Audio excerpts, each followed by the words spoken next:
আপনারা জানেন মাদকাসক্তি একটি ভয়াবহ সামাজিক ব্যাধি। ব্যক্তি পর্যায় থেকে শুরু করে পারিবারিক, সামাজিক, জাতীয় পর্যায়ে আন্দোলন তৈরি, জনসচেতনতা বৃদ্ধি এবং মাদক বিরোধী সার্বজনীন প্রতিরোধ ব্যবস্থা গড়ে তোলার মাধ্যমে এই মরণব্যাধির বিরুদ্ধে আমাদের চলমান যুদ্ধ অব্যাহত রাখতে হবে। বিভিন্ন আইন শৃঙ্খলা রক্ষাকারী বাহিনীর পাশাপাশি মাদক প্রবণ এলাকায় সকল শ্রেণী পেশার নাগরিক, জনপ্রতিনিধিদের সমন্বয়ে মাদক পাচার ও প্রতিরোধে আঞ্চলিক ভিত্তিতে সামাজিক সংগঠন তৈরি করতে কার্যকরী ভূমিকা রাখা প্রয়োজন। মাদক চোরাকারবারিগণ যাতে স্থানীয়দের কোনো আনুকূল্য না পায়, সেই জন্য সংশ্লিষ্টদের দৃষ্টি আকর্ষণ করছে। বর্ডার গার্ড বাংলাদেশ প্রথাগত সীমান্ত রক্ষা কার্যক্রমের পাশাপাশি মাদক নির্মূলের লক্ষ্যে নিরলস কাজ করছে।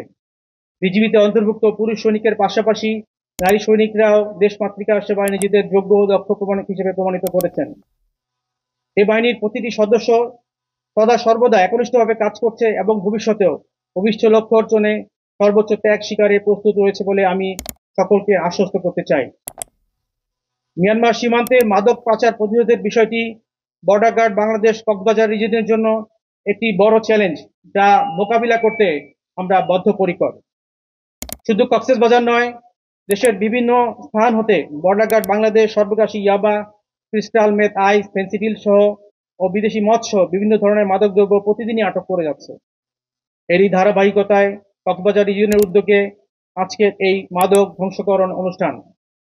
এই অনুষ্ঠান সুষ্ঠু ও সুন্দরভাবে সম্পাদন করার জন্য সেক্টর কমান্ডার, সেক্টর সদস্য রামু ও বান্দরবন, অনুষ্ঠান আয়োজনকারী ইউনিট, অধিনায়কগণ এবং সংশ্লিষ্টদের অনুষ্ঠানের উপস্থিত সকলের পক্ষ থেকে আন্তরিক ধন্যবাদ ও কৃতজ্ঞতা জ্ঞাপন করছি।